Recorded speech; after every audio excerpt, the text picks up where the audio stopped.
Assalamualaikum warahmatullahi wabarakatuh. Hello. Today I will tell you a story called Jaka Tarub and the 7 Apsaras. My name is Adiyatma dan Lintang from Junior High School Wlingi, ready to tell you a story. Enjoy. So, Jaka Tarub was a young man who was the legend say will later be the patriarch of Central Java through his daughter Retno Nawang. As common with any legend, the story of Jaka Tarub has many versions, but the core of the story is the same. This story is written in Babat Tanah Jawi, an old manuscript which chronicles the history of the kingdom of Mataram. Once upon a time, there was a young man who lived in a small village. Yeah, he is Jaka Tarub. One day, he was hunting for a deer in the Dapan village, but he didn't find any deer. While searching for a deer, he heard the sound of girls laughing. As the place is deep inside the forest, Jaka Tarub wondered why there were girls there. He followed the sound and arrived at a small pond where he saw 7 Apsaras descend from heaven to take a bath. The Apsaras looked like young girls and were very beautiful. While they were bathing, Jaka sneaked out, took one of the shawl lying on the rock nearest to him, and went back into the hiding. After they finished bathing and getting dressed, one of the Apsara looked puzzled because she could not find her shawl, which was stolen by Jaka. I lost my shawl. I can't go back yet, but I will find it and come back. Without her shawl, she could not fly back to heaven, and Jaka Tarub heard the other Apsara called her Nawang Wulan. Why they told her it was getting late and they had to return to heaven, so could not stay with her to look for his shawl. After the other Apsara had gone, Jaka Tarub showed himself and pretended to offer his help. Why are you crying, lady? I lost my shawl, so I cannot go home. If you want, you can stay at my house. I will help you find your shawl tomorrow, because it's getting late. Thank you so much. You are very kind. The trustful Nawang Wulan agreed to go with Jaka Tarub to his home. Eventually, the two fell in love and got married. It turned out that Nawang Wulan was a good wife and was very skillful in doing housework. Moreover, their rice supply seems like never decreased after he married her. But Nawang Wulan forbade Jaka to look inside the rice cooker while they cook rice. Not long after, Nawang Wulan got pregnant. At the due time, she gave birth to a baby girl, who they named Nawang. Now, added to the task of taking care of baby, Nawang Wulan still have no difficulty in doing her housework, while most other women who have some difficulty in doing all she did.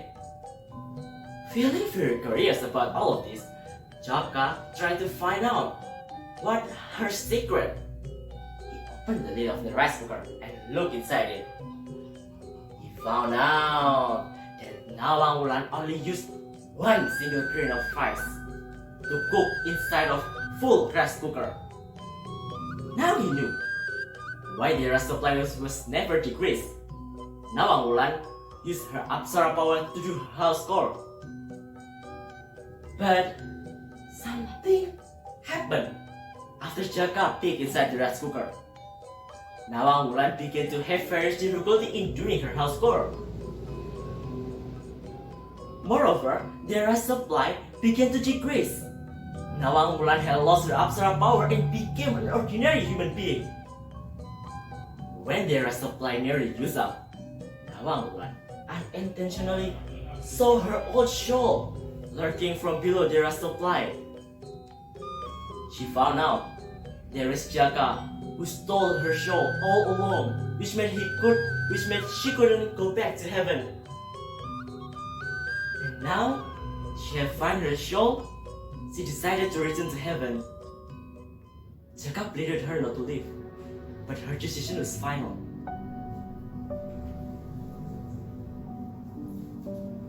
What's this? Where did you find it? I asked you, what is this? This shawl? This is mine. It's my shawl. My shawl. Nawang, please listen to me first. What should I listen to? What should I hear from you? All this time you kept my shot and didn't tell me? And because of you, I couldn't go back to heaven. All this time, I trusted you. Please, Nawang, listen to me first. I stole and kept your shot because I love you, okay? I just want to be with you, that's all. I'm sorry. Say sorry? Oh, I'm sorry, but I have to go back to heaven now. Nawang Wulan, please don't go. Let me go. Why, Jaka? Why? All this time you kept my shot and didn't tell me? I have to go back to heaven. That's my place. My decision is final. But what about our daughter, Nawang Si? Okay, I have one request. Nawang Wulan asked Jaka to build a hut outside their house and told him to leave Nawang Si there every night. Because Nawang Wulan would nurse the baby there. Nawang Wulan always cared about her family from heaven and always provided help if they needed. Years later, Jaka Tarub became a village chief known as Jaka Tarub and befriended Brawijaya.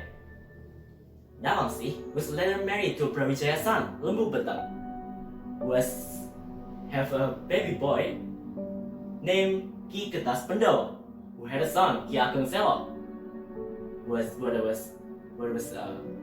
great-grandfather of Panembahan Senopati, founder of the kingdom of Mataram. So, the moral value of the story is, we can force love to happen and we can force someone to love us. In every relationship, we must start it with honesty. In that way, we can find peace and happiness. Thank you and have a great day. Wassalamualaikum warahmatullahi wabarakatuh.